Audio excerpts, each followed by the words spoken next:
दोस्तों नमस्कार। आप सभी का मेरे चैनल की तरफ से वेलकम है यानी स्वागत है। देखिए ना, आज की वीडियो में हम लोग save that in as much as in so much as supposing that notwithstanding, इस तरह के हम लोग आज कंजंक्शन पढ़ने वाले हैं। आई होप कि आप लगभग पढ़े ही होंगे, लगभग पढ़े होंगे, या अगर नहीं पढ़े होंगे तो आज आपको ना नए वर्ड्स का जानकारियां मिलेगी। ठीक है, आज आप नए शब्दों से परिचित होंगे। तो चलिए देर न करते हुए मैं आपको आगे ले चलता हूं। ये देखिए, इन एज मच एज, ये एज अलग रहेगा, इतना एक साथ में। In as much as in as much as, इधर भी एज है लेकिन ये सब एक ही में है। इधर एज वो अलग रहेगा, आप भूल करके इसको एक साथ मत कर दीजिएगा। तो इनका मतलब होगा चूंकि या क्योंकि। इन एज मच एज, चूंकि या क्योंकि। जैसे लिखा है कि चूंकि आप थके हैं आपको आराम करना चाहिए, या क्योंकि आप थके हैं आपको आराम करना चाहिए। ठीक है, चूंकि। तो चलिए भाई, चूंकि आ गया, इसके लिए हमको लिखना है इन एज मच एज। जैसे इन एज मच एज, इन एज मच एज आप थके हैं, आपके लिए यू, है के लिए आर, और थके हैं के लिए टायर्ड। अब यहां पर comma. In as much as I was tired, आपको आराम करना चाहिए यानी सलाह दिया जा रहा है। तो आपको यानी यू शुड, चाहिए के लिए शुड, आराम करने के लिए take a rest, take a rest. And as much as you were tired you should take a rest. क्योंकि वह अंग्रेजी नहीं जानता था, असफल हो गया। क्योंकि आएगा तो ये जो कॉमा देख रहे हैं ना, इसका मतलब हो रहा है इसलिए, क्योंकि वो अंग्रेजी नहीं जानता था इसलिए वो असफल हो गया। तो हमें यहां पर इसलिए कि अंग्रेजी लिखना नहीं है, बस कॉमा लिखेंगे तो अपना सेंस ले लेगा। चूंकि या क्योंकि, इसके लिए हमको लिखना है इन एज मच एज। वह अंग्रेजी नहीं जानता था, पास्ट एंड डेफिनिट का नेगेटिव। ही डिड नॉट नो, मैंने जानता था, अंग्रेजी के लिए इंग्लिश, और यहां comma. And as much as he did not know English, असफल हो गया।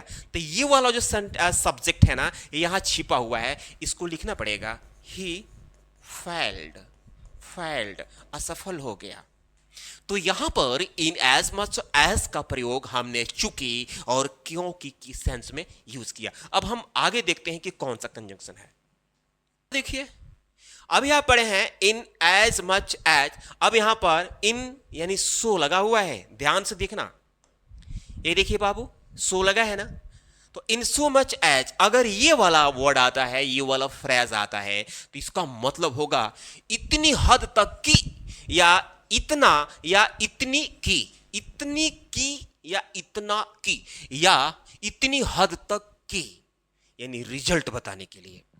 लिखा है कि वह इस हद तक थका था कि वह खड़ा नहीं हो सका। वह इस हद तक, या इतना हद तक, या इतना थका था, इस सेंस में हमको बात करना है। वह यानी सब्जेक्ट वह है, इसके लिए लिखना पड़ेगा ही वॉज। हाँ, पहले तो he was in so much as tired, tired थका था। ठीक है, he was in so much as tired. अब यहां पर की का मतलब इसी में निकला। ठीक है, आपको की मीनिंग अलग से दैट नहीं लगाना है। ठीक, कि वह खड़ा नहीं हो सका, वह यानी ही नहीं हो सका, तो he could not stand, he could not stand. तो he was in so much as tired he could not stand. वह अपने बच्चों से इतना प्रेम करता था कि बलिदान कर दिया। कि सब कुछ, कि यहां लिख छिपा हुआ है, सब कुछ बलिदान कर दिया। वह यानी ही अपने बच्चों से इतना प्रेम करता था। He loved in so much as अपने बच्चों से his children। ठीक, तो की की मीनिंग इसी में आ गया है, इन सो मच एज में। आपको अलग से की मीनिंग दैट नहीं लगाना है। He loved in so much as his children की, फिर वहां पर सब्जेक्ट यानी वह यहां पर छिपा हुआ है, तो वह सब कुछ बलिदान कर दिया। ही सैक्रिफाइस्ड एवरीथिंग। तो ये रहा इन सो मच एज का प्रयोग, जो इतनी हद तक की या इतना या इतनी की के सेंस में।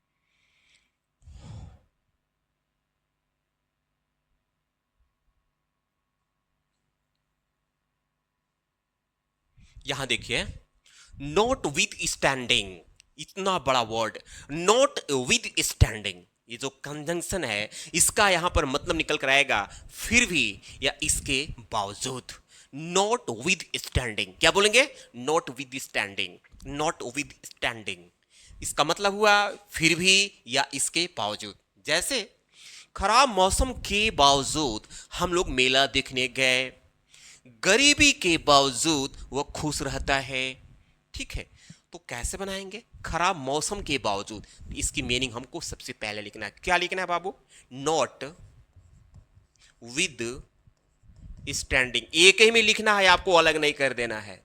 नॉट विद स्टैंडिंग, खराब मौसम यानी bad weather, bad weather, comma हम लोग मेला देखने गए, हम लोग मेला देखने गए, पास्ट इंडेफिनिट, तो हम लोग सब्जेक्ट है, वी गए यानी वेंट, क्या करने? देखने, टू सी, देखने, the fair, to see the fair, fair मतलब मेला।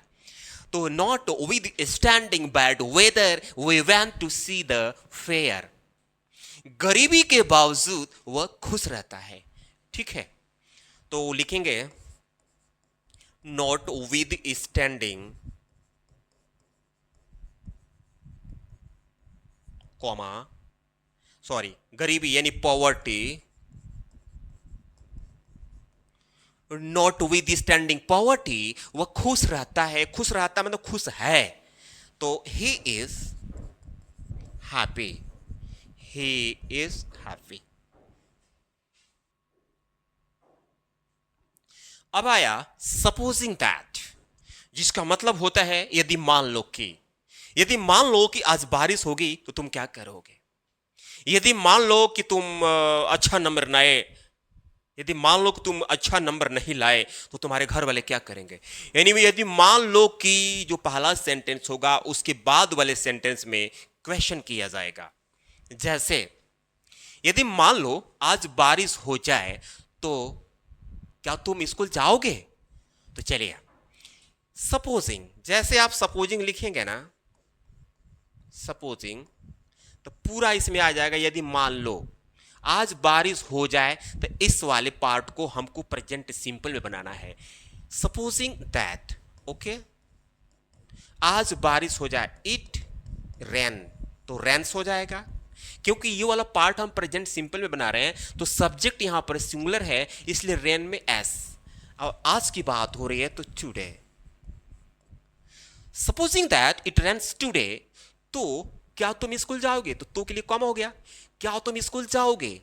तो ये future simple, will you go to school? देख रहे हैं ना? Supposing that it rains today, will you go to school? Supposing that it rains today, you will go to school. अगला है कि यदि मान लो भगवान यहां आ जाए तो तुम क्या मांगोगे? यदि मान लो कि भगवान यहां आ जाए तो क्या करेंगे? सपोजिंग दैट,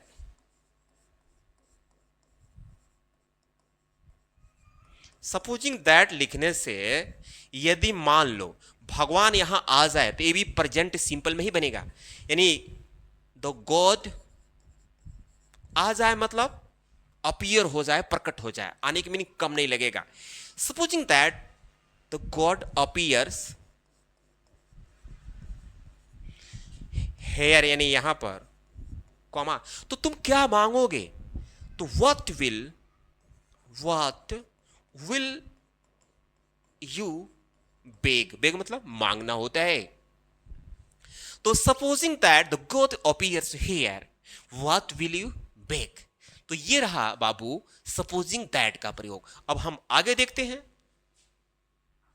सेव दैट, अगर इसको अलग अलग देखा जाए तो सेव का मतलब होता है बचाना होता है, और दैट मतलब की होता है।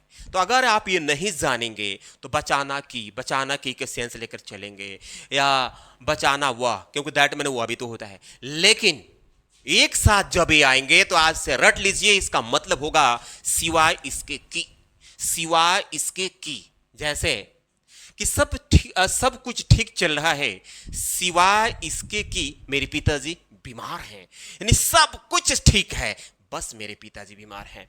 मैं उसके बारे में कुछ नहीं जानता हूं सिवाय इसके कि वह एक डॉक्टर है। तो क्या करेंगे बाबू, इसे ट्रांसलेट करेंगे।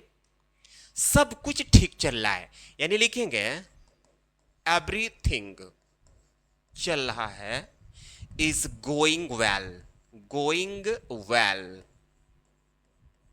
एवरीथिंग इज गोइंग वेल, सिवाय इसके की तो लिखेंगे सेव दैट, कि मेरे पिताजी बीमार हैं, तो यहां लिख देंगे बाबू माय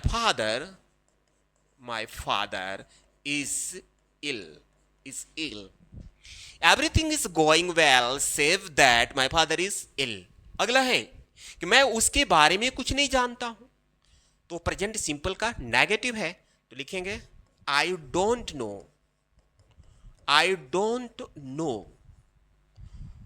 उसके बारे में, यानी अबाउट हिम। सिवाय इसके की लिखेंगे तब सेव दैट वह एक डॉक्टर है, तो ही इज अ डॉक्टर। तो माय व्यूअर्स, माय सब्सक्राइबर्स, ये वीडियो आपको कैसा लगा? अगर इस वीडियो से थोड़ा सा भी नॉलेज मिला हो, इंफॉर्मेशन मिला हो, तो प्लीज वीडियो को लाइक करके चैनल को सब्सक्राइब कर लीजिए, ताकि आपको डेली 7:30 बजे इसी तरह के और भी वीडियो मिल जाए। तो मैं मिलता हूं अगले वीडियो में, तब तक के लिए धन्यवाद।